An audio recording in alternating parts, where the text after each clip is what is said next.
Hello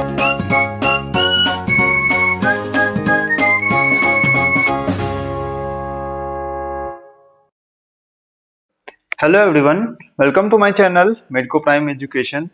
So in today lecture we are going to start about the biotechnology and its application. ठीक है, तो इसमें हम लोग 3-4 वीडियो में हम लोग पूरा ये चैप्टर अच्छे से इसको समाप्त करेंगे, क्योंकि बायोटेक्नोलॉजी एक सेल्फ जो चैप्टर है, पूरा 2 चैप्टर, वो टोटल 4 से 5 क्वेश्चन कंटेन करता है। इस साल भी 5 क्वेश्चन आ चुके हैं, तो ये कम से कम 20 मार्क्स ये कवर करता है तुम्हारा चैप्टर। ठीक है, तो बहुत इंपॉर्टेंट चैप्टर है, डे टू डे लाइफ में भी आपको काम आएगा, है ना। तो चलिए हम लोग स्टार्ट करते हैं। सबसे पहला इसका एप्लीकेशन है, उसमें हम लोग आज बात करेंगे सिर्फ एग्रीकल्चर के बारे में। ठीक है, एग्रीकल्चर में जिसमें हम लोग बात करेंगे, सबसे पहले तो आपको टिश्यू कल्चर के बारे में बताया जाएगा, थोड़ा सा शॉर्ट ओवरव्यू। बाकी टिश्यू कल्चर के लिए अलग प्लांट ब्रीडिंग में यहाँ पर पढ़ते हैं। ठीक है, तो एग्रीकल्चर में हम लोग देखेंगे गोल्डन राइस के बारे में, बीटी कॉटन के बारे में एकदम क्लियर कॉन्सेप्ट बताऊंगा। ठीक है, उसके बाद हम लोग देखेंगे आरएनए इंटरफेरेंस क्या होता है, उससे किस तरीके से हम लोग पेस्ट रेसिस्टेंट टोबैको का प्रोडक्शन करते हैं। ठीक है, तो ये सब सारा चीज हम लोग इस लेक्चर में देखेंगे। तो हम लोग स्टार्ट करते हैं इंट्रोडक्शन से। इंट्रोडक्शन से स्टार्ट करने से पहले आपको बता दो कि जो बायोटेक्नोलॉजी है, ये मैं आपको, जो ये एप्लीकेशन है, जैसे जैसे आपको स्लाइड शेयर करूंगा वैसे वैसे आप नोट डाउन करते चलेंगे। ठीक है, जो चीज आपको मना किया जाएगा वो नोट डाउन करने के, वो इम्पोर्टेंट नहीं है, जस्ट बिकॉज ऑफ कि हाँ लिखा हुआ है तो ठीक है। चलो देखो, बायोटेक्नोलॉजी है वो डील्स करता है लार्ज स्केल पे, इंडस्ट्रियल स्केल पे डील करता है। किसके प्रोडक्शन के लिए? बायो फार्मास्यूटिकल्स के लिए, और बायोलॉजिकल जो प्रोडक्शन होता है उसके लिए। किसके थ्रू? जेनेटिकली मॉडिफाइड ऑर्गेनिज्म, जैसे कि प्लांट्स हो गया, बैक्टीरिया हो गया, फंगी हो गया, एनिमल्स हो गया, माइक्रोब्स हो गया, ये सब सारा चीज। ठीक है, तो इसमें एप्लीकेशन क्या क्या इंक्लूड करता है, एप्लीकेशन में क्या क्या आता है? थेरेप्यूटिक्स, ठीक है, मतलब ट्रीटमेंट के लिए भी यूज किया जा सकता है। डायग्नोसिस, कोई डिजीज है उसके डायग्नोसिस के लिए भी बायोटेक्नोलॉजी यूज कर सकती है, पीसीआर वगैरह। ठीक है, अब देखो जेनेटिकली मॉडिफाइड क्रॉप्स बनाने के लिए एग्रीकल्चर में जो कि यूज होता है, प्रोसेस्ड फूड, बायोरेमिडिएशन। ठीक है, जैसे कि मान लो तालाब है, उसमें तालाब में बहुत सारा गंदगी फैला है, तो उसको रिमूव करने के लिए भी हम लोग क्या करते हैं? बायोटेक्नोलॉजी का यूज करते हैं। वेस्ट ट्रीटमेंट के लिए, एनर्जी प्रोडक्शन के लिए, सारा चीज है जो कि बायोटेक्नोलॉजी का यूज करते हैं। अब देखो, ये जो क्रिटिकल रिसर्च एरिया है, जैसे कि अच्छा कैटलिस्ट प्रोवाइड करना, कुछ ऐसा चीज है बायोटेक्नोलॉजी जिसको हम लोग बहुत अच्छे से गौर से ध्यान दे सकते हैं, ताकि वो अच्छी तरीके से प्रोडक्ट हमारा अच्छा मिले। तो क्या करना चाहिए? हमें अच्छा कैटलिस्ट देना चाहिए, ऑप्टिमल कंडीशन प्रोवाइड करना चाहिए, और जो डाउन स्ट्रीमिंग स्ट्रीमिंग प्रोसेस है, उस टेक्नोलॉजी को अच्छा करना चाहिए, ताकि प्यूरिफाइड प्रोटीन्स और ऑर्गेनिक कंपाउंड्स मिल सके। समझ में आ रही बात? तो ये 3 चीज है जो कि इंपॉर्टेंट है, और ये स्टेटमेंट वाइज के लिए इंपॉर्टेंट है। ठीक है, चलो अब देखो, अब मेरा मोटो क्या है। जब हम लोग एग्रीकल्चर में पढ़ते हैं, तो एग्रीकल्चर में हम लोग क्या देखते हैं कि फूड प्रोडक्शन कैसे इंक्रीज हो। फूड प्रोडक्शन कैसे इंक्रीज हो, उसके लिए हमें 3 एक क्राइटेरिया है, 3 कंडीशन है, 3 तरीका है, जिससे हम लोग क्या कर सकते हैं। जैसे कि एग्रो एग्रोकेमिकल बेस्ड एग्रीकल्चर, जिसमें हम लोग क्या करते हैं? केमिकल फर्टिलाइजर्स यूज करते हैं और केमिकल पेस्टिसाइड यूज करते हैं, ताकि देखो इससे फूड प्रोडक्शन तो इंक्रीज होता है, लेकिन इसका क्वालिटी क्या होता है? डिक्रीज हो जाता है। दूसरा है ऑर्गेनिक फार्मिंग, इसमें केमिकल फ्री एग्रीकल्चर यूज करते हैं, ये बायो फर्टिलाइजर्स हो सकते हैं या फिर बायो पेस्टिसाइड से यूज करते हैं इसमें ऑर्गेनिक फार्मिंग में। लेकिन जो सबसे बेहतर तरीका है, जिसको बोलेंगे जेनेटिकली इंजीनियर्ड क्रॉप एग्रीकल्चर, जिसमें हम लोग जेनेटिकली मॉडिफाइड ऑर्गेनिज्म का प्रोडक्शन करते हैं, या फिर ट्रांसजेनिक प्लांट या टेलर मेड प्लांट जो होता है उसका हम लोग प्रोडक्शन करते हैं। ठीक है, ट्रांसजेनिक प्लांट अभी आने वाले लेक्चर में अभी आपको सब पता चलेगा, लेकिन आज हम लोग एग्रीकल्चर के बारे में देखेंगे बेसिकली। ठीक है, तो देखो जो इस चैप्टर में ना थोड़ा टिश्यू कल्चर के बारे में भी दिया हुआ है, जिसको हम लोग माइक्रो प्रोपागेशन भी बोलते हैं। ठीक है, तो इस टिश्यू कल्चर के बारे में दिया हुआ है। तो देखो मैं हल्का सा बता रहा हूँ इसको थोड़ा सा, कि देखो क्या होता है कि हम लोग कोई एक्स प्लांट लेते हैं, जैसे कि ये लीफ हो गया, लीफ एक एक्स प्लांट है। ठीक है।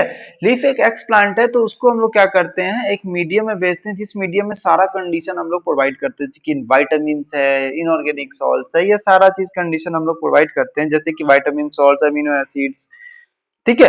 कार्बन का सोर्स होना चाहिए उसके लिए, वाइटामिन होना चाहिए, प्लांट ग्रोथ रेगुलेटर्स होना, जैसे कि ऑक्सिन्स और साइटोकाइनिन मेनली हम लोग इसमें लेते हैं, ठीक है।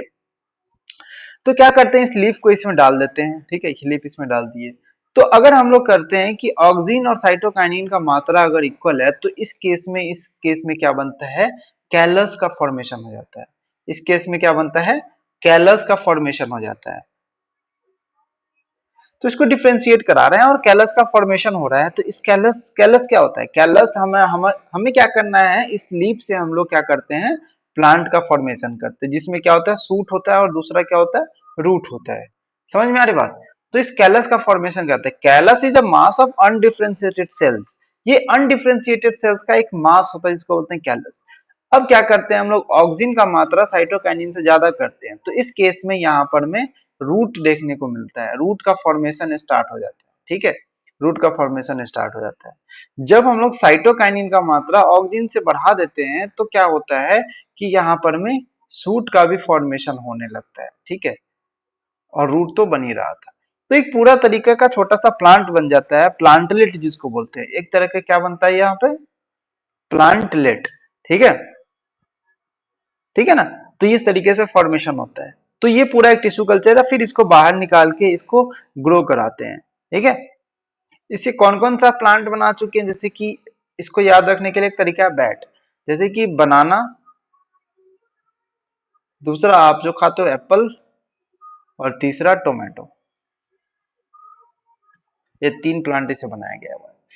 तो एक ओवरव्यू आपको देना था, ठीक है। चलो अब हम लोग जो मेन अपना इंपॉर्टेंट है, जो कि एनसीईआरटी में, जो एनसीईआरटी में वही मैं बता रहा हूँ, उससे ज्यादा कुछ भी नहीं है इसमें, बस थोड़ा समझाने के लिए एक्स्ट्रा कुछ पॉइंट मैंने ऐड किया है, ठीक है ना। देखो, अब जो एक पॉइंट है ग्रीन रिवॉल्यूशन, ग्रीन रिवॉल्यूशन हमारे इंडिया में ना, देखो हमारा पॉपुलेशन बढ़ रहा है, उसके लिए जो है ग्रीन रिवॉल्यूशन आया गया था, ठीक है ना। अब ग्रीन रिवॉल्यूशन ने जो, एक ग्रीन रिवॉल्यूशन का जो अगर बात आता है ना, तो दो एक चीज हम लोग अपने जहन में रखते हैं, क्या ऐसा चीज है कि दो साइंटिस्ट है, एमएस स्वामीनाथन। अब आप बोलोगे ये तो नाम है ही नहीं एनसीईआरटी, लेकिन है, जब यूनिट स्टार्ट होता है ना, तो एनसीईआरटी में तो उससे पहले साइंटिस्ट का कुछ नाम दिया होता है, तो वो नाम आपको याद रखना है, एम एस स्वामीनाथन। इसको हम लोग बोलते हैं father of Indian green revolution. जी आर लिख दे रहा हूँ, ग्रीन रिवॉल्यूशन, ठीक है। और एक और साइंटिस्ट है, Norman E Borlaug. Norman E Borlaug जो था, ये फादर ऑफ ग्रीन रिवॉल्यूशन था, ठीक है। फादर ऑफ ग्रीन रिवॉल्यूशन इसको बोलते हैं। लेकिन अगर इंडिया में बात करते हैं, तो फादर ऑफ ग्रीन रिवॉल्यूशन कौन था, एम एस स्वामीनाथन। समझ में आ रही बात। तो चलो अब देखो, जो ग्रीन रिवॉल्यूशन में हम लोग क्या देखते हैं, तो ग्रीन रिवॉल्यूशन ने क्या किया कि इसमें हम लोग यील्ड बढ़ाए।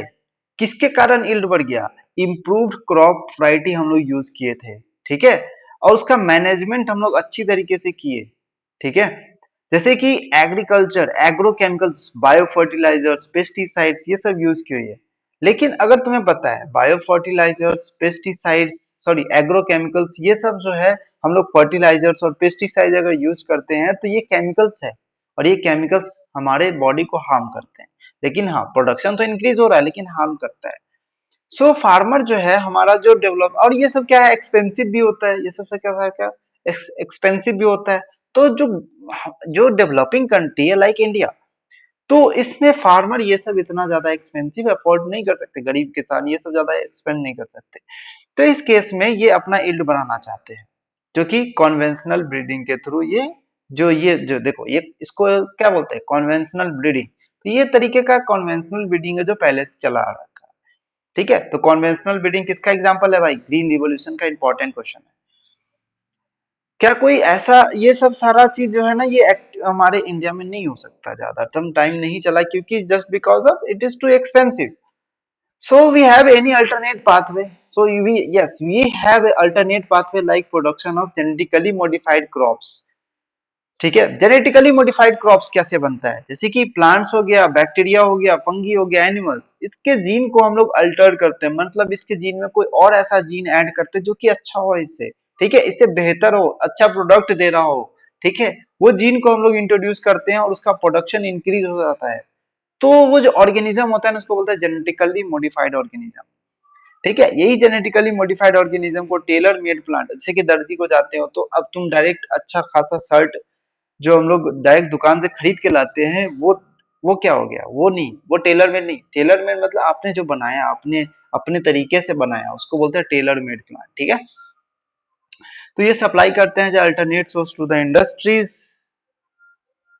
And the form of starches, fuels and pharmaceuticals, ठीक है।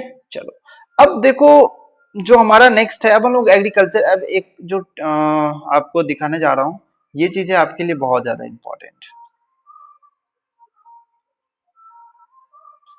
ठीक है। देखो, use of genetically modified plants, तो ये जेनेटिकली मॉडिफाइड प्लांट्स, इसका यूज क्या क्या है हमारे पास। इसका जो यूज है, सबसे पहले ये क्या करता है, न्यूट्रिशनल क्वालिटी को बढ़ा देता है फूड में, जैसे कि गोल्डन राइस एक एग्जांपल है, जेनेटिकली मॉडिफाइड प्लांट का एग्जांपल है, ठीक है। इसमें क्या होता है, विटामिन ए इनरिच्ड राइस, हम लोग इसको बोलते हैं विटामिन ए इनरिच्ड राइस। इसमें क्या करते हैं, जीन जो बीटा कैरोटीन है, जिसमें बीटा कैरोटीन में ये प्रिकर्सर होता है विटामिन ए का, प्रिकर्सर ऑफ विटामिन ए, मतलब इससे विटामिन ए का प्रोडक्शन होता है, तो प्रिकर्सर को हम लोग इंट्रोड्यूस करते हैं ताकि और से ज्यादा विटामिन ए का प्रोडक्शन कर सके इसमें, प्लांट में, ठीक है। तो गोल्डन राइस में क्या होता है, vitamin A in this rice होता है। Question, made crops more tolerant to the abiotic stage, अब ऐसा क्रॉप्स बनाया जाकि टॉलरेट करते हैं एबायोटिक स्टेज, जैसे कि कोल्ड हो, ठंडी हो, बरसात हो, जाड़ा हो, ज्यादा गर्मी पड़ रहा हो इन्वायरमेंट में, तो उस स्ट्रेस को झेल सके, ठीक है। अब ऐसा है कि पोस्ट हार्वेस्ट लॉस को भी बचाना है, तो उसके लिए भी जेनेटिकली मॉडिफाइड, जैसे कि फ्लेवर सेवर टोमेटो है, फ्लेवर सेवर टोमेटो है, ये ट्रांसजेनिक वैरायटी ऑफ टोमेटो है, ठीक है। इसमें पैक्टिन डिग्रेडिंग डिग्रेडिंग एंजाइम, जैसे पॉलीगैलेक्टोरोनेज, पॉलीगैलेक्टोरोनेज, ये क्या करता है, एंजाइम को जो पैक्टिन डिग्रेडिंग एंजाइम है उसको इनहिबिट करता है, ठीक है। फ्लेवर सेवर टोमेटो, मतलब इसमें क्या होता है, रिमेन द फ्रेश, ये टोटली फ्रेश रहता है, और जिसका फ्लेवर होता है वो भी ज्यादा टाइम तक रिटेन रहता है। इसको हम लोग एंटी सेंस टेक्नोलॉजी से बनाए थे। Increase efficiency of mineral usages by plants, this prevents the exhaustion of fertility of the soil, तो क्या करें, मिनरल एफिशिएंसी को भी इंक्रीज कर दिए, ठीक है, जिसके कारण पॉइंट का जो सॉइल का जो फर्टिलिटी है वो मेंटेन रहे, ठीक है ना। बायो फार्मास्यूटिकल प्रोडक्ट्स, जैसे कि हीरोडीन का फॉर्मेशन होता है, ये सारा, ये छह जो है ना, ये सारा इंपॉर्टेंट क्वेश्चन है, ये मैं important, very very very important है ये, ठीक है, यहाँ से एमसीक्यू बनते हैं। तो जो प्रोडक्शन ऑफ हीरोडीन करते हैं, हीरोडीन is the protein that prevents the blood clotting, तो हीरोडीन क्या है, जो एक तरह का प्रोटीन है जो ब्लड क्लॉटिंग को प्रिवेंट करता है जनरली। तो ये इसको जीन को हम लोग क्या करते हैं, हीरोडीन से निकालते हैं, केमिकली बाहर में बनाते हैं और उसको फिर ट्रांसफर कर देते हैं ब्रेसिका नेपस में। कहाँ ट्रांसफर करते हैं, इंपॉर्टेंट है, ब्रेसिका नेपस में, जहाँ की हीरोडीन जो होता है सीड में अकुमुलेट हो जाता है, सीड में अकुमुलेट कर देते हैं, और फिर उसको हीरोडीन को प्यूरिफाई करते हैं और यूज एज अ मेडिसिन की तरह यूज करते हैं, ठीक है।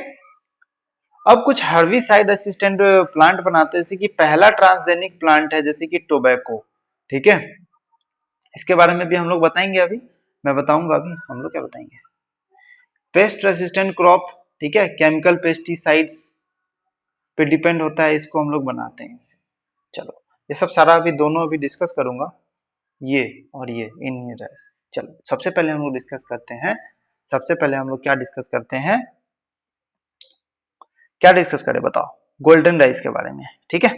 सबसे पहले डिस्कस करते हैं गोल्डन राइस के बारे में,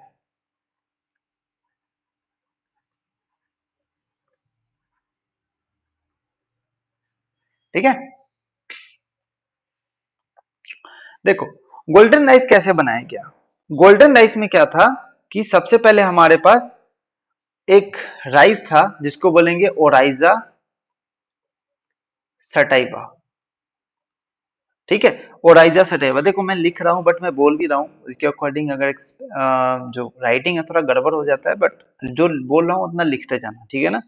ये एक तरह का राइस था, राइस का प्लांट है ना, ठीक है। ये राइस का प्लांट है, इसमें ओराइजा सटाइवा से हम लोग एक सेल लिए। अब इस सेल में हम लोग क्या किए, विटामिन ए का, विटामिन ए या फिर बीटा कैरोटीन, या फिर बीटा कैरोटीन इसमें जो हम लोग कैरोट से, कहां से लेते हैं, कैरोट से, या फिर डैफोडिल, यहां से क्वेश्चन आ चुका है, डैफोडिल, ये क्वेश्चन इंपॉर्टेंट है, प्रीवियस ईयर में आ चुका है। तो ये डैफोडिल से इसमें बीटा कैरोटीन हम लोग डिजायर्ड जीन, यहां से जीन ले लेते हैं बीटा कैरोटीन का, और इसमें इस जीन को इंट्रोड्यूस कर देते हैं, ठीक है। अब इसको इंट्रोड्यूस करने के लिए हमें कौन सा प्लाज्मिड चाहिए, कौन सा प्लाज्मिड चाहिए, जैसे कि टीआई प्लाज्मिड यूज करते हैं फ्रॉम द एग्रोबैक्टीरियम टम्मीफेशियंस, ठीक है, इससे हम लोग यूज करते हैं। अब इस सेल को हम लोग क्या करते हैं, प्लांट टिश्यू कल्चर में ले जाते हैं, जो आपको प्रोसेस बताया सारा, उससे हम लोग क्या बनाते हैं, प्लांट का रूटलेट्स मिलता है, और उसको हम लोग लार्ज स्केल पे ग्रो करते हैं। अब वो ग्रो करेंगे तो यहाँ पर में गोल्डन राइस मिलेगा, जो कि विटामिन ए इनरिच्ड होगा। अब इससे क्या बनेगा, गोल्डन राइस बनेगा, ठीक है। अब ये गोल्डन राइस क्या होता है, विटामिन ए इनरिच्ड होता है, ठीक है ना। देखो, विटामिन ए इनरिच होता है, तो विटामिन ए का अगर डिफिशियंसी होता है तो कभी हमें देखने को मिलता है नाइट ब्लाइंडनेस, ठीक है। तो अगर मान लो ये किस चीज के लिए यूज किया जाता है, golden rice, golden rice is use to treat, ठीक है, use to treat night blindness, ये ट्रीट नहीं, प्रिवेंट, ठीक है, prevent night blindness in developing countries, ठीक है, एनसीईआरटी का पॉइंट है। तो ये इंपॉर्टेंट है यहाँ पर, ठीक है। ये इतना चीज आपको ध्यान में रखना है, विटामिन ए गोल्डन राइस किस तरीके से बनाया जाता है, समझ में आ गई बात। चलिए, अब हम लोग देखते हैं बीटी कॉटन के बारे में डिस्कस करते हैं, बीटी कॉटन के बारे में डिस्कस करते हैं। ये हमारे पास जेनेटिकली मॉडिफाइड प्रोडक्ट है, ठीक है, ये हमारे पास जेनेटिकली मॉडिफाइड प्रोडक्ट है। तो इसको हम लोग क्या बोलेंगे, इंसेक्ट रेसिस्टेंट, ठीक है। ये क्या था, इंसेक्ट रेसिस्टेंट था, ठीक है, इंसेक्ट रेसिस्टेंट, या फिर इसको इंसेक्टिसाइडल कॉटन बोलते हैं, कैसे बोलते हैं अभी बताऊंगा, इंसेक्टिसाइडल कॉटन, ठीक है। ये जो इंसेक्टिसाइडल कॉटन है, देखो सबसे पहले स्टार्टिंग में क्या होता था, स्टार्टिंग में क्या होता था कि जो ये स्टार्टिंग में क्या होता था, एक पेस्ट है, इंसेक्ट, जिसको बोलेंगे कॉटन बॉलवर्म, ठीक है। ये कॉटन बॉलवर्म क्या करता था, ये कॉटन बॉलवर्म कॉटन पे, ये जो कॉटन का जो प्लांट है उस पे एक्ट करता था, और इसका कॉटन का प्रोडक्शन जो होता है, कॉटन का प्रोडक्शन डिक्रीज कर देता था, ठीक है, कॉटन का यील्ड जो है वो डिक्रीज कर देता था, ठीक है। अब यहाँ पर जो बैक्टीरिया था, जिसको बोलेंगे बीटी बैक्टीरिया, बीटी का मतलब क्या हुआ भाई, बीटी का मतलब हुआ bacillus thuringiensis,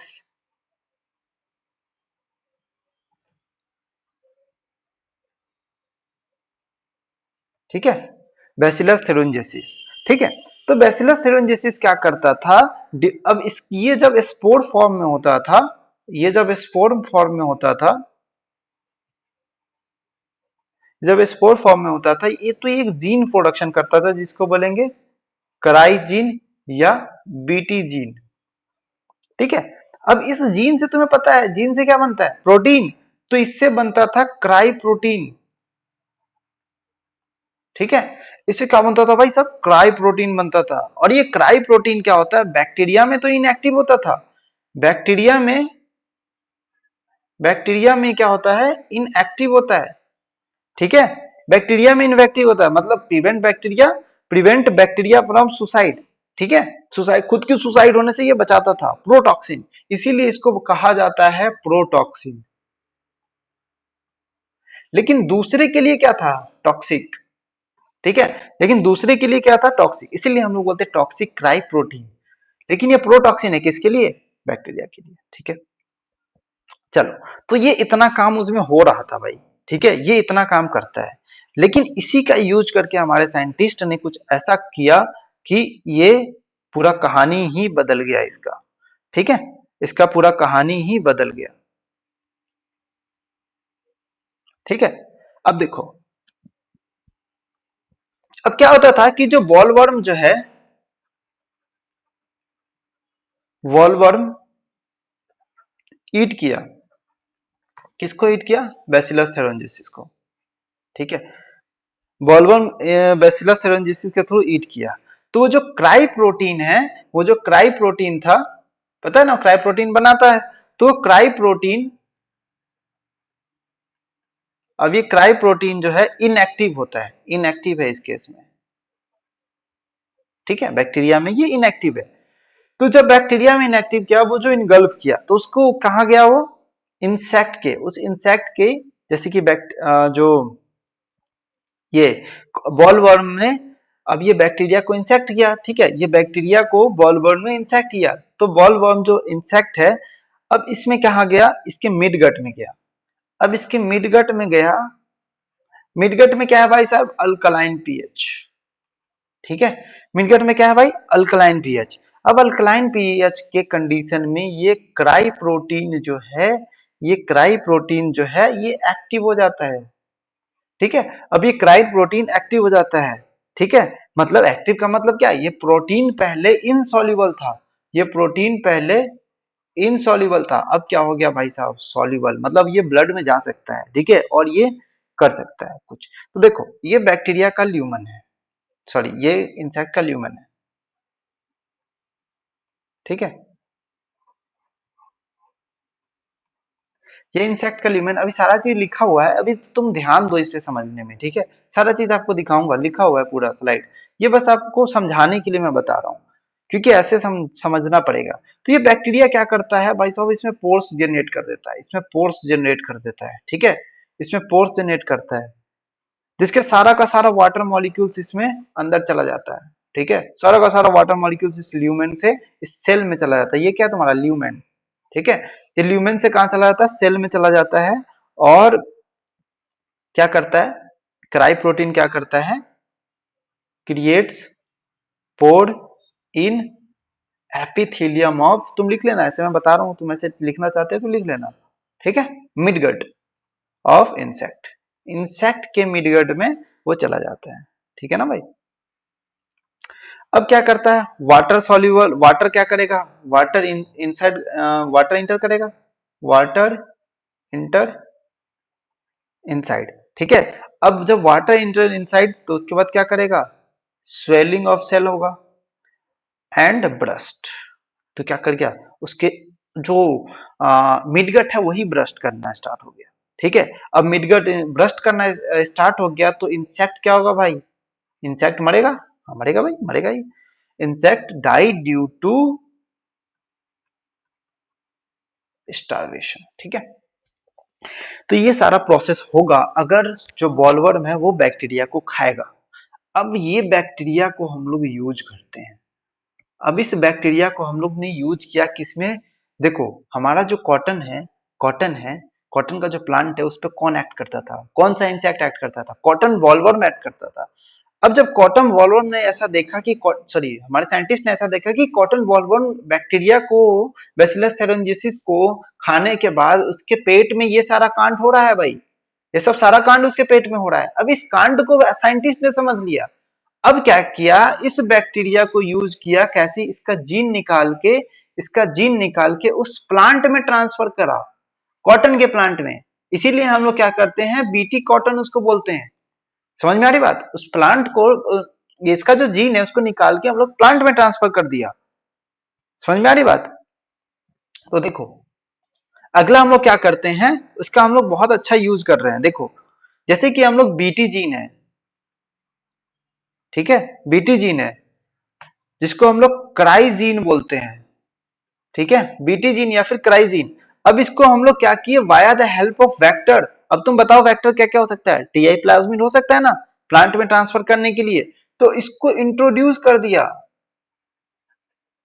introduce into cotton cell, या फिर कॉटन के प्लांट में इंट्रोड्यूस कर दिया। इसी को हम लोग बोलते हैं जेनेटिकली मॉडिफाइड ऑर्गेनिज्म, ठीक है। और इसको प्लांट टिश्यू कल्चर करा के फिर आगे इसको बीटी कॉटन प्लांट बना रहा है, ठीक है। तो ये सब सारा प्रोसेस हो रहा है, समझ में आ रही बात, समझ में आ गया। तो देखो इस तरीके से हम लोग पूरा बीटी कॉटन बनाते हैं, ठीक है। एनसीईआरटी में और कुछ पॉइंट लिखे हैं कि जो बीटी कॉटन है, choice of gene,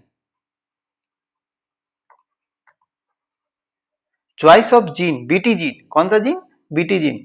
choice of BT gene दो चीज पे डिपेंड करता है, ठीक है। जो पहला चीज है जिसको बोलेंगे टारगेटेड पेस्ट, कौन सा हम लोग पेस्ट को टारगेट कर रहे हैं वो उस पर डिपेंड करता है, ठीक है। और दूसरा जो है हमारे पास क्रॉप, कि कौन सा क्रॉप पे हम लोग इसको एक्ट कर रहे हैं, ठीक है ना। तो ये दो चीज पे हम लोग डिपेंड करते हैं। जैसे कि मान लो हमको कंट्रोल करना है किसके, जैसे कि अभी जो हम लोग कंट्रोल कर रहे थे किसके लिए, कॉटन बॉलवर्म के लिए, कॉटन बॉलवर्म के लिए। तो कॉटन बॉलवर्म के लिए हम लोग कौन सा जीन यूज कर रहे थे, क्राई 1AC और क्राई 2AB, ठीक है। इसको याद करने का तरीका बता रहा हूं, अभी रुक जाओ, ठीक है ना। दूसरा है हमारे पास, ये तो पहला है, दूसरा क्या था हमारे पास, तो अब अगर मान लो कंट्रोल करना है हमको कॉर्न बोरर को, मक्के में क्या करता है, ये छेद कर देता था, तो इसको कंट्रोल करना है, ठीक है। अब इसको कंट्रोल करना है तो इसके लिए कौन सा जीन हम लोग यूज करते थे, क्राई 1AB, ठीक है। अब इसको कैसे याद रखेंगे भाई, कैसे याद रखेंगे, ये सब बहुत कंफ्यूजन आता है। देखो सबसे पहले हमारे पास है क्राई 1AC और क्राई 1AB। तुम्हारे रूम में एक एसी लगा होता है, ठीक है। मैं नॉर्मल लोगों की बात कर रहा हूँ, अमीर लोगों की बात नहीं कर रहा हूँ, ठीक है। नॉर्मल लोगों में एक रूम में एक एसी लगा होता है, तो एक रूम में एक एसी है, ठीक है। अल्फाबेट यहां पर मैं देखो क्राई 2AB, ठीक है, क्राई 2AB ये लगातार फर्स्ट और सेकेंड है, ठीक है। ये अल्फाबेट का लगातार फर्स्ट एंड सेकेंड है, ए और बी, तो इसीलिए हम लोग 2 यहाँ पर में आया, और ये 1AB याद रख लो कॉर्न बोरर के लिए, ठीक है। देखो ऐसे भी याद कर सकते हैं, बॉल BOLL, इसमें क्या है डबल एल, तो यहाँ पर में 2 आएगा, और ए भी तो आएगा ही, क्योंकि ए भी दोनों में है। तो लेकिन 2 किस में है, बॉल वर्ड में, ठीक है। क्योंकि BOLL ऐसे लिखते हैं, डबल एल इसमें आ रहा है, जैसे 2 भी ऐसे ही लिखते हैं, ऐसे याद रख लो यार, ठीक है ना। चलो अब देखो, अब हम लोग क्या करते हैं, क्राइजीन को एक मतलब एक स्पेसिफिक ग्रुप, जो क्राइजीन होता है वो इंसेक्ट के मतलब इंसेक्ट के ग्रुप में स्पेसिफिक होता है, इंसेक्ट ग्रुप स्पेसिफिक होता है, ठीक है। तो वो क्या होता है, insect क्राइजीन is insect group specific. मतलब क्या बोलना चाह रहा हूं कि जो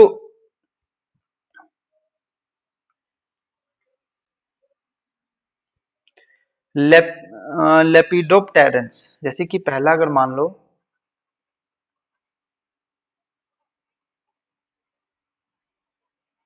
लेपिडोप्टेरन्स, तो ये किसको इन्फेक्ट करता है, लेपिडोप्टेरन्स ये टोबैको बर्डवर्म, और ये आर्मी बर्डवर्म, ठीक है। दूसरा है तेरे पास कॉलिफ टेरेंस, अब याद करने का भी तरीका बताऊंगा, बीटल्स, ठीक है। और तीसरा है तेरे पास डायप्टेरेंस, जो कि फ्लाइज एंड मॉस्किटो, ठीक है। देखो देखो डायप्टेरेंस में दो आएगा, फ्लाइज एंड मॉस्किटो, मतलब यहाँ पर में दो मच्छर मक्खी, ठीक है। ऐसे याद करो, दो मच्छर मक्खी, ठीक है। दो मच्छर मक्खी याद करो डायप्टेरेंस। दूसरा है कॉलिप्टेरेंस। देखो यहाँ पर हम बी और सी, बी के बाद क्या आता है, बी और सी, तो कॉलिप्टेरेंस किसके साथ आएगा, बीटल के साथ, ठीक है। लेपिडोप्टेरेंस, इसका टोबैको बर्डवर्म, आर्मी वर्म। तो अभी आपने देखा कि बीटी टॉक्सिन जीन जो है वो कैसे करता है। तो अभी हम लोग एनसीईआरटी को पढ़ लेते हैं, जो एनसीईआरटी में क्या लिखा हुआ है। जो चीज आपको बताया वही चीज एनसीईआरटी में लिखा हुआ है, ठीक है। तो बीटी टॉक्सिन है, ये बैक्टीरिया से प्रोड्यूस होता है। बैक्टीरिया का नाम क्या है, बैसिलस thuringiensis, ठीक है। तो बीटी टॉक्सिन क्या करता है ये, अब क्या करते हैं कि बीटी टॉक्सिन का जो जीन है वो हम लोग लेते हैं बैक्टीरिया से और उसको प्लांट में एक्सप्रेस करा देते हैं, मतलब प्लांट में इंट्रोड्यूस कराते हैं। और उसमें क्या करते हैं, रेसिस्टेंट इंसेक्ट रेसिस्टेंट प्लांट का प्रोडक्शन करते हैं ठीक है। इसमें हम लोग इंसेक्टिसाइड का कोई यूज नहीं होता, बल्कि यहाँ पर में बायो पेस्टिसाइड का फॉर्मेशन होता है, ठीक है। अब क्या क्या सब कौन कौन सा ऐसा क्रॉप है जिससे जैसे बेसिलस thuringiensis, मतलब बेसिलस thuringiensis से रेसिस्टेंट जो बेसिलस thuringiensis से बनाया गया है, कौन कौन सा है, बीटी कॉटन है, राइस का प्लांट है, टोमेटो, पोटैटो और सोयाबीन, ये सब सारा। कुछ स्ट्रेन जो होता है जो बैसिलस thuringiensis को ये क्या करता है, प्रोटीन बनाता है और वो कुछ सर्टेन इंसेक्ट को किल करता है, जो कि यहाँ से क्वेश्चन बनेगा। देखो सबसे पहला जो इंसेक्ट का क्लास है जिसको बोलेंगे लेपिडोप्टेरेंस। इसमें कौन कौन सा इंसेक्ट आता है, टोबैको बॉलवर्म, आर्मी वर्म। दूसरा है कॉलिप्टेरेंस, बीटल्स, डायप्टेरेंस, फ्लाइज एंड मॉस्किटो। इसका ट्रिक आपको मैंने बता दिया है। अब है नेक्स्ट है बी थोरेंजेसिस।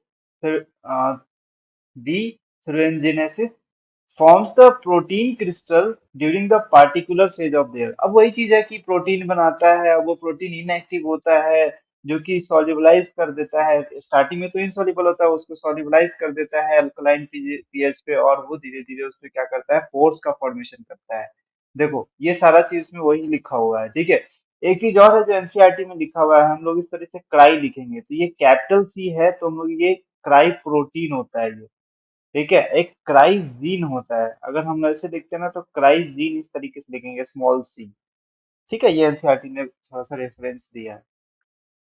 देखो किस तरीके से होता है, सबसे पहले आरएनए से, इससे सबसे पहले आरएनए बनाए, ठीक है, इससे जीन से।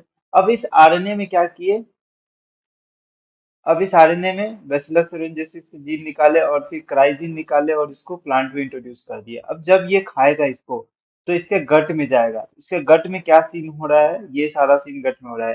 ये जो टॉक्सिन है, जो ये प्लांट में टॉक्सिक बन चुका है, ये टॉक्सिन क्रिस्टलाइन फॉर्म में होता है। जब इसके गट में जाता है तो अल्कलाइन पीएच मिलने के कारण यहाँ पर क्या होता है, ये डिजोल्व होना स्टार्ट हो जाता है। जब डिजोल्व होगा तो यहाँ पर इसमें पोर्स जनरेट कर देता है, ठीक है। अब जब फोर्स जनरेट करेगा तो वाटर इसके अंदर आएगा, जिसके कारण इसका सेल का क्या होगा, सेल का क्या होगा, स्वेलिंग होगा। सेल का स्वेलिंग होगा जिसके कारण इसमें ब्रस्ट हो सकता है, ठीक है। ब्रस्ट होता है और इसको क्या करता है, डेड हो जाता है, ठीक है। तो ये डेड हो जाता है इस तरीके से, इस तरीके से पूरे प्लांट पे बनता है, ठीक है ना। तो बीटी टॉक्सिन जीन कैसे क्या करता है, और ये जो इंपॉर्टेंट पॉइंट जो आपको पहले लेक्चर में बता दिया है, पहले वाले स्लाइड में आपको बताया है, ठीक है। ये यहाँ से क्वेश्चन बनता है कि क्राई 1 AC, ठीक है, क्या करता है, ठीक है, किसको कंट्रोल करता है। तो cry 1 AB control the cotton bollworm, cry 1 AB controls the cotton corn borer, ठीक है। चलो ये देखो, ये फिगर है, एनसीईआरटी का डायग्राम है कि ये देखो ये इन्फेक्ट किया गया होगा किससे, बॉलवर्म से, ठीक है, लेकिन ये अनइन्फेक्टेड है, आप ठीक है। चलो अब हम लोग नेक्स्ट देखते हैं, पेस्ट रेसिस्टेंट टोबैको के बारे में देखते हैं, ठीक है। पेस्ट रेसिस्टेंट टोबैको के बारे में देखते हैं, ठीक है। देखो अब इसके, ये किसके थ्रू होता है, आरएनए इंटरफेरेंस के थ्रू, ठीक है। आरएनए इंटरफेरेंस के थ्रू क्या होता है, ये देखो एक जो इंसेक्ट है जिसको पेस्ट बोलते हैं, जिसको बोलेंगे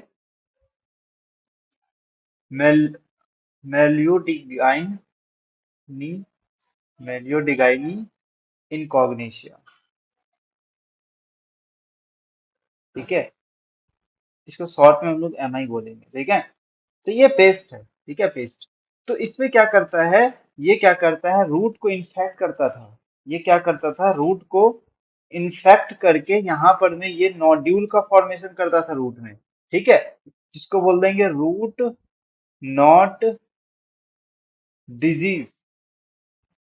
अब बोलते थे रूट नॉट डिजीज, जिसके कारण क्या होता था कि इसका जो इल्ड है, इल्ड इसका डिक्रीज हो जाता है, किसका, टोबैको का, ठीक है, टोबैको का इल्ड डिक्रीज हो जाता था। तो इसके लिए हम लोग ने क्या किया, कुछ ऐसा टेक्निक ढूंढा, ठीक है, कि इसको किल करना है, इसको हमें किल करना है कैसे भी करके। तो क्या किए हम लोग, देखो, इसके लिए हमारा टेक्निक आता है जिसको बोलेंगे आरएनए इंटरफेरेंस, ठीक है, या फिर क्या बोलेंगे इसको, आरएनए इंटरफेरेंस टेक्नोलॉजी बोल सकते हैं, या फिर इसको बोलेंगे एंटी सेंस आरएनए टेक्नोलॉजी, ठीक है, एंटी सेंस आरएनए टेक्नोलॉजी, या फिर इसको क्या बोलेंगे, एमआरएनए स्लाइसिंग, ठीक है, एमआरएनए स्लाइसिंग इसको बोलेंगे टेक्निक। तो इसमें क्या होता है, अलग अलग इसका नाम क्यों रखा गया है? देखो, स्लाइसिंग मतलब क्या हो रहा है, यहाँ पर हमें ट्रांसलेशन को इनहिबिट कर देंगे हम लोग, कैसे बताता हूँ, ठीक है, ट्रांसलेशन को इनहिबिट करेंगे। एंटी सेंस में जो हमारा एमआरएनए बनता है, तो एमआरएनए जो डीएनए बनता है, उसका डीएनए का कौन कौन सा स्ट्रैंड लेते हैं हम लोग, एंटी सेंस लेते हैं, ठीक है, जिस, और ये सेंस है, तो ये सेंस के कॉम्प्लीमेंट्री जो होता है वही आरएनए का फॉर्मेशन होता है, ठीक है, कैसे मैं बता रहा हूँ बच्चों, एक मिनट, देखो, नॉर्मली क्या होता था, नॉर्मली हमारे पास डबल स्टैंडर्ड डीएनए होता था, ठीक है, जिसमें एक तेरे पास होता था सेंस और एंटी सेंस, एस एस लिखूंगा ना तो एंटी सेंस, ये तुम्हारे पास में ट्रांसक्रिप्शन होता था, और ये क्या बनाता था, सिंगल स्टैंडर्ड एमआरएनए बनाता था, इतना पता है ना, सिंगल स्टैंडर्ड। तो ये जो स्ट्रैंड आता है ये सेंस स्ट्रैंड आता है, क्यों, क्योंकि ये anti sense strand act as a template strand, ये टेम्पलेट स्ट्रैंड है ना, तो इसी का तो कॉपी होता था, इसी का तो कॉपी होके ये बनता था, ठीक है, तो ये किसके कॉम्प्लीमेंट्री होगा भाई, सेंस के कॉम्प्लीमेंट्री होगा, ठीक है ना, भाई ये से जेनेटिक्स में पढ़ाया जाता है ना। तो इससे क्या बनता है, प्रोटीन।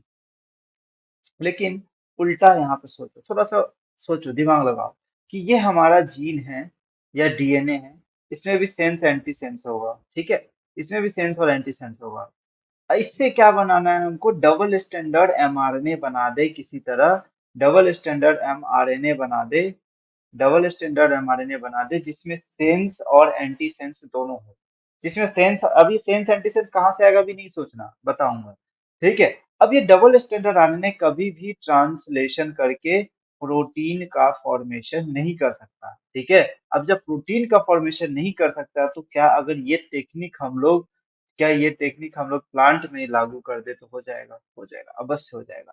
इसीलिए ये एक सेलुलर डिफेंस मैकेनिज्म है, natural, it is a natural cellular defence mechanism in all eukaryotes, ठीक है, इन ऑल यूकैरियोट्स, यूकैरियोट्स क्या क्या होता है भाई, प्रोटिस्टा हो गया, फंगी हो गया, प्लांट्स हो गया, एनिमल हो गया, ये सब सारे में, ठीक है। तो समझ में आ रही बात, कैसे क्या कॉन्सेप्ट है, कॉन्सेप्ट समझो, ठीक है। चलो अब हम लोग थोड़ा प्रोसेस देखते हैं कि किस तरीके से, आसान है इसका प्रोसेस, ठीक है, इसका प्रोसेस बहुत ही आसान है, अपन को ज्यादा सोचना नहीं है। देखो, हम लोग क्या किए, यहाँ पर एंटी सेंस और सेंस स्ट्रैंड लेते हैं, ठीक है, जैसे कि मान के चलो कि ये जो ग्रीन वाला है तेरे पास ये सेंस है, ठीक है, ये जो ग्रीन वाला है ये सेंस है, और इसका ये ग्रीन एंटी सेंस है, और ये जो रेड है इसका ये एंटी सेंस है, और इसका ये सेंस है, ठीक है।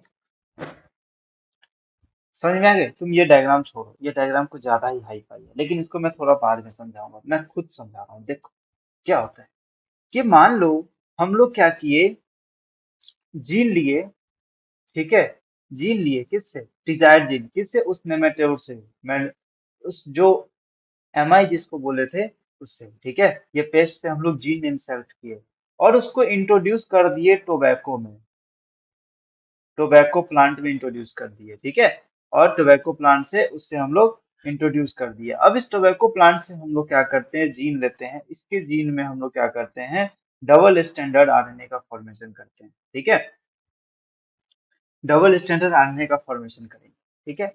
अब डबल स्टैंडर्ड आने का तो इसमें सेंस और एंटी सेंस दोनों बनेगा। ठीक है, सेंस और एंटी सेंस उसी तरीके से जब पेस्ट जो होता है इन्फेक्ट करेगा, पेस्ट जो होगा वो इन्फेक्ट करेगा, इन्फेक्ट करेगा तो अपना जीन उसमें जाएगा, जीन जाएगा तो उससे क्या बनेगा, एमआरएनए। इससे भी क्या एमआरएनए बनेगा, इसका जो एमआरएनए नॉर्मल जो बनेगा वो बनेगा सेंस एमआरएनए। ठीक है, सेंस वाला। तो इससे क्या आएगा, इससे ये कॉम्प्लीमेंट्री होता है ये दोनों आपस में। तो ये हो गया तुम्हारा सेंस, ये हो गया तुम्हारा एंटी सेंस, ये सेंस और ये एंटी सेंस दोनों मिलकर क्या बनाएगा, डबल स्टैंडर्ड एमआरएनए बनाएगा। ठीक है, अब जब डबल स्टैंडर्ड एमआरएनए, ये सब सारा चीज प्लांट में हो रहा है। ठीक है, ये सब सारा चीज प्लांट में हो रहा है। तो डबल स्टैंडर्ड आरएनए का फॉर्मेशन कर रहा है, तो क्या ये प्रोटीन बना पाएगा, नहीं बना पाएगा, प्रोटीन नहीं बनाएगा, जिसके कारण ग्रोथ नहीं होगा प्लांट, जो प्रोटीन जो नेमाटोड का ग्रोथ है वो नहीं हो पाएगा। ठीक है, तो ये इस तरीके से प्रोसेस होता है। तो ये सब सारा ये चीज प्लांट है, प्लांट से जीन लिए, इसको डबल स्टैंडर्ड आरएनए, अब जब इस पे फीड करेगा जो ये पीस्ट है, इस पे फीड करेगा तो ये डबल स्टैंडर्ड आरएनए इसके अंदर जाएगा। ठीक है, जब ये जाएगा तो ये डबल स्टैंडर्ड आरएनए इससे कॉम्प्लीमेंट्री से बाइंड करेगा और इसको किल कर देगा, इस तरीके से। समझ में आई बात। तो देखो इसी तरीके से जो ये बनाया, आरएनए बनाया, ये भी आरएनए बनाया, इसका सेंस आया, इसका एंटी सेंस आया। ठीक है, ये सब सारा प्लांट में हो रहा है, इसका सेंस आया, उसका एंटी सेंस आया, जब फीड करते हैं तो उस समय क्या होता है, जब इसे फीड करेगा तो ये दोनों डबल स्टैंडर्ड आरएनए का फॉर्मेशन हो जाएगा। डबल स्टैंडर्ड आरएनए का फॉर्मेशन जो कि प्रोटीन का फॉर्मेशन नहीं करेगा। तो ये सारा प्रोसेस है। समझ में आई बात। चलो, एक चीज और है क्वेश्चन, कि भाई हम लोग ट्रांसफर तो कर रहे हैं, ठीक है, हम लोग ट्रांसफर तो कर रहे हैं, लेकिन इसके लिए यूज क्या करते हैं, ट्रांसफर कर रहे हैं बट इसके लिए यूज क्या करते हैं। सबसे पहला क्वेश्चन जो है, किस वेक्टर से हम लोग ट्रांसपोर्ट करते हैं, जो है ना इसमें लिखा हुआ है एनसीईआरटी में। सबसे पहला जो फैक्टर है, सबसे वेक्टर, जिसको बोलेंगे एग्रोबैक्टीरियम टमीफेशियंस। ठीक है, ये सबको पता है जो वेक्टर। दूसरा जो वेक्टर है वो वायरस हो सकता है। अब ऐसा वायरस हो जिसमें हैविंग आरएनए जीनोम, जिसमें आरएनए जीनोम हो। ठीक है, आरएनए जीनोम ले सकते हैं। तीसरा क्या ले सकते हैं, mobile, mobile genetic elements, mobile genetic elements which replicate which replicate via RNA intermediate। देखो अभी किसी को कुछ समझ नहीं आएगा, लेकिन समझना भी नहीं है, हमें बस याद रखना है। एक वर्ड और याद रखना है जिसको बोलेंगे ट्रांसपोजोन्स, ट्रांसपोसन्स। ठीक है, ट्रांसपोसन्स, ट्रांसपोसन्स। ठीक है, तो ये वर्ड याद रखना है जो कि यूज करते हैं एग्रोबैक्टीरियम थर्मिफिशियंस। ठीक है, सॉरी, हाँ, टोबैको में। ठीक है, जीन ट्रांसफर के लिए। समझ में आ गई बात। अब वही चीज यहाँ लिखा हुआ है। ठीक है, ये सारा चीज यहाँ लिखा हुआ है। टोबैको प्लांट पे ये जो है इंसेक्ट, ये क्या करता है, इंसेक्ट करता है और क्या करता है, एक प्रोसेस है जो सेलुलर इंटरफेरेंस होता है। तो देखो RNA interference take place in all eukaryotic organism in difference. Question यहाँ से इंपॉर्टेंट स्टेटमेंट वाइज। ठीक है, बहुत ज्यादा इंपॉर्टेंट। देखो अब ये जो है स्पेसिफिक, अब ये क्या है, स्पेसिफिक एमआरएनए कॉम्प्लीमेंट्री पे बेस्ड होता है। ठीक है, डबल स्टैंडर्ड मॉलिक्यूल जो जो ट्रांसलेशन को प्रिवेंट करता है, इसको बोलेंगे स्लाइसिंग। ठीक है, सारा चीज दिया हुआ है इसमें, सारा चीज आप पढ़ सकते हैं। यहाँ पर जो चीज मैं बताया वो चीज यहाँ लिखा हुआ है, जो कि एनसीईआरटी का पढ़ा है। देखो अब थोड़ा इमेज पे गौर करो, कभी इमेज क्वेश्चन आ जाता है तो देखो ये रूट नोड्यूल स्टार्टिंग में फॉर्मेशन करा है, ये रूट नोड्यूल है। अब जब हम लोग 5 दिन बाद इसको, जब हम लोग जेनेटिकली मॉडिफाइड ऑर्गेनिज्म बना दिए, तो रूट्स को कंट्रोल कर लिया गया और ये एकदम ताजा लेग्यूम्स का फॉर्मेशन कर रहा है, देख रहे हो। ठीक है, इस तरीके से होता है। समझ में आ गई बात। तो ये इसका फल है, ये इसका इम्पोर्टेंस है। तुम्हें क्या मिल रहा था, तुम्हें क्या मिल रहा है। ठीक है ना। तो समझ रहे हो बायोटेक्नोलॉजी कितना इम्पोर्टेंट है। ठीक है ना। चलो, तो ये था हमारा पूरा बायोटेक्नोलॉजी में आज का एग्रीकल्चर वाला पार्ट, जिसमें हम लोग बस एग्रीकल्चर के एप्लीकेशन डिस्कस किए हैं। 3 स्लाइड इंपॉर्टेंट था, 3 स्लाइड से ही क्वेश्चन आता है इसमें, और आता ही आता है। स्टार्टिंग वाला पार्ट है, ये से क्वेश्चन ज्यादा आता है। ठीक है, एक इंसुलिन वाला है जो कि हम लोग मेडिसिन का जो एप्लीकेशन है वो हम लोग नेक्स्ट लेक्चर में देखेंगे। और भी एप्लीकेशन है जो आने वाले लेक्चर में हम लोग डिस्कस करेंगे इसी तरीके से। ठीक है, चलो मिलते हैं हम लोग नेक्स्ट वीडियो में, तब तक के लिए पढ़ाई करते रहे। All the best.